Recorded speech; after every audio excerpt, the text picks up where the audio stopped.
Welcome to Defense Upcast, your weekly deep dive into the technology, strategy, and geopolitics shaping tomorrow's world.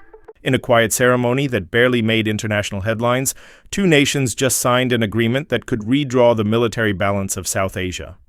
Bangladesh, a country of 170 million sandwiched between India and Myanmar, has just partnered with Turkey to build something it's never had before, its own military-industrial complex. And the ripple effects, they're already being felt from Beijing to New Delhi. This is the story of how a developing nation is trying to break free from its dependence on foreign powers, and why the world should be paying attention. To understand why this deal matters, you need to know Bangladesh's unique position. Born from a bloody war of independence in 1971, Bangladesh has always walked a tightrope between regional giants. India to the west, Myanmar to the east, and China's economic shadow looming over the entire region. For decades, Bangladesh armed its military the way most developing nations do, by shopping abroad. Chinese Type 59 tanks, Russian MiG-29 fighters, Korean frigates. It worked, but it came with strings attached. Every spare part, every upgrade, every piece of ammunition, controlled by someone else. Enter Turkey. Over the past 2 decades, Turkey transformed itself from a buyer of Western weapons to a producer of its own. Turkish drones dominated conflicts in Libya, Syria, and Azerbaijan. Turkish-made armored vehicles, naval systems, and electronics became hot exports from Pakistan to Poland. And now, Turkey is offering Bangladesh something more valuable than weapons: the knowledge to build them. The agreement centers on establishing a military production facility on Bangladeshi soil. While exact details remain classified, defense analysts believe the plant will focus on small arms ammunition, light armored vehicles, and potentially naval patrol craft, all areas where Turkey has proven expertise. But here's what makes this different from a simple arms sale: technology transfer. Turkey isn't just selling Bangladesh fish, it's teaching Bangladesh to fish. Engineers will be trained in Turkish facilities, production lines will be built with Turkish blueprints, and over time, Bangladesh will gain the capability to modify, upgrade, and even export its own equipment.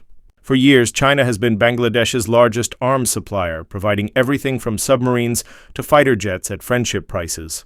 But dependence on Beijing came with geopolitical baggage. As tensions rise in the Indo-Pacific, Bangladesh found itself uncomfortably caught in the middle. Turkey offers something different. As a NATO member with ties to both the West and the Muslim world, Turkey provides Bangladesh with strategic diversification.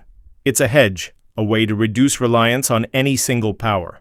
There's also a maritime dimension. Bangladesh is expanding its navy to protect offshore energy resources in the Bay of Bengal. Turkish naval expertise, from patrol boats to submarine technology, could be game-changing for a nation trying to assert its maritime sovereignty. And then there's the regional calculation. India watches this deal closely. While India and Bangladesh maintain good relations, New Delhi is wary of any military buildup on its borders. Pakistan, which has its own extensive defense ties with Turkey, sees Bangladesh's move as validation of the Turkish model. China, Beijing calculates whether this signals a shift away from Chinese influence or simply smart diversification by Dhaka. If successful, this partnership could transform Bangladesh's defense posture. Imagine a Bangladesh that doesn't wait 6 months for spare parts from Moscow, a Bangladesh that can rapidly produce ammunition during a crisis, a Bangladesh that becomes a regional hub for defense manufacturing, exporting to neighbors like Nepal, Sri Lanka, or even African nations. For Turkey, this deal represents a strategic foothold in South Asia.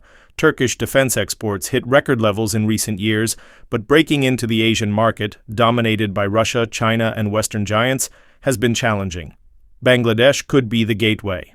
But challenges remain. Building a defense industry from scratch takes decades, not years.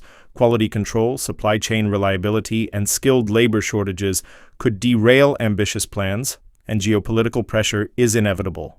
Will China quietly punish Bangladesh economically? Will India demand assurances? Yet the symbolism is powerful. A nation of 170 million, once written off as a basket case, is now charting its own course. It's investing in strategic autonomy, betting that self-reliance is worth the cost. This Turkish-Bangladeshi deal is more than a business transaction. It's a case study in how middle powers are reshaping global security in the 21st century. We're witnessing the rise of what experts call South-South cooperation, developing nations partnering with each other, bypassing traditional great powers.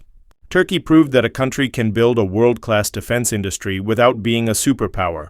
Now Bangladesh is trying to follow that blueprint. If it succeeds, others will take note.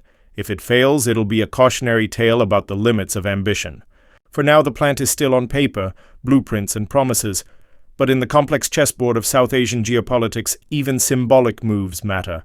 Bangladesh just made its move, and the world is watching to see who responds next.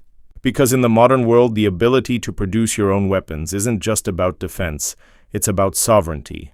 And sovereignty, once lost, is almost impossible to regain.